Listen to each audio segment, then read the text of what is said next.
Let's go, Penny. Good place. Penny, place. Yes. Very good. Very good.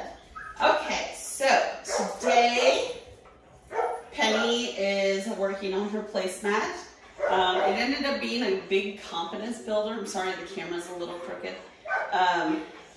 It ended up being a confidence builder because she was afraid of the placemat. So the material is like what you see on a trampoline, but without the springs. So she really wasn't entirely sure if she wanted to get on. It's a little see-through. I know, and that's what she's pointed. She's like, I don't know about this. You can see her tail is tucked. It has more to do with being on the placemat than her just being scared in general. Okay, let's try again. Let's go. All right, place. So her tail kind of comes out, and then we get on the placemat, and she's like, oh no. You're right there. So we've worked on getting onto the placemat with the place command. We're still doing it on leash at this point. But now we're working on, yeah, I know. We're working on staying on the placemat, which is definitely a challenge for her. She wants to do her own thing. Anytime I move, she feels like she needs to move, so we're working on place, all the way on. There we go. We're using a lot of treats to kind of get her comfortable with being up there. Nope. There we go. What I want to be able to see here is her to either sit down or lay down to show me that she's not planning on getting up and walking off the placemat. She has done that once or twice since we've been working on this. So it's not that she won't do it, she just prefers to be ready to go where she wants to go. Follow her nose.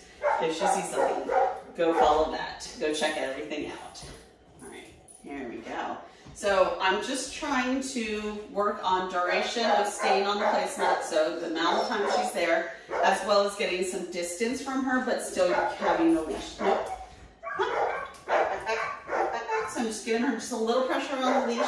Girl. To let her know, nope, we need to get back on there. I'm also using body pressure, spatial pressure, not body pressure, to help her kind of guide her back into position. I know. She's like, I don't want to do this anymore. We've been working hard on this, so she's kind of getting to the end of her rope at this point where she, come on, place. So she completely comes off. We're just redirect her back on. Good. The only consequence I'm giving her is a little pressure on the leash and some spatial pressure.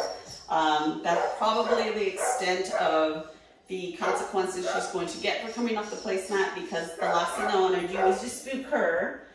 She is a very nervous little girl, but she's definitely making progress.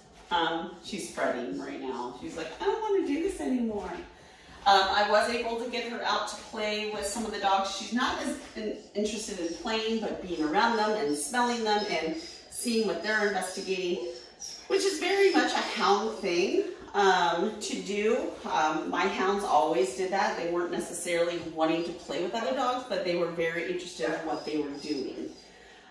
So she went out, and as long as the dogs weren't in her face, she did fabulous. I was really proud of her. Yes, I know. Other than her little scratched up nose, she's doing really well. She's eating her food, not all at once. And she is drinking. She's getting out to play, and she's pottying outside. So everything else is going really good. We're just working kind of on that confidence and the commands. Good girl. So the next step that I'm going to do with her is I need to get her to stay on that placemat, and I need to sit down. So what I'm simulating is a situation maybe where you want to eat a meal and you don't want her. Place, mom, place, all the way. Yeah, it's good. She's like, where's my treat? Okay, no, you stay there. So just a little bit of leash there. We'll go back to your place. There you go. So I want to be able to, nope, place, but I want to be able to go and sit down. So if you have a meal, you can put her on a placemat. If you have friends over, you can put her on her placemat. I haven't gotten to that point yet. She's still figuring out that she has to stay on here, which for some dogs can be a long process. For other dogs, it's really simple. So for her, I think it's because she just has some anxiety. Excuse me, I'm sorry. It's a little harder for her to stay there because she wants to be a part of everything. So when I move, she wants to also move. Go back up, please. Good girl. Nope. Good girl. Now, I won't tell her to sit or down on the placemat. That is her choice, what she wants to do on that placemat. And I don't want to get her into the mode of, I have to go on the placemat and I have to sit. We want her to be able to be free to do what she wants. You may end up picking a much bigger placemat and you want to let her kind of sprawl out and make herself comfortable on it. You are okay. Yes, you are. You are fine. So we're making some really good progress. Okay. Very good. She's like, I'm going to go to the door because that's where I go every time I come off that placemat. Yeah, good girl.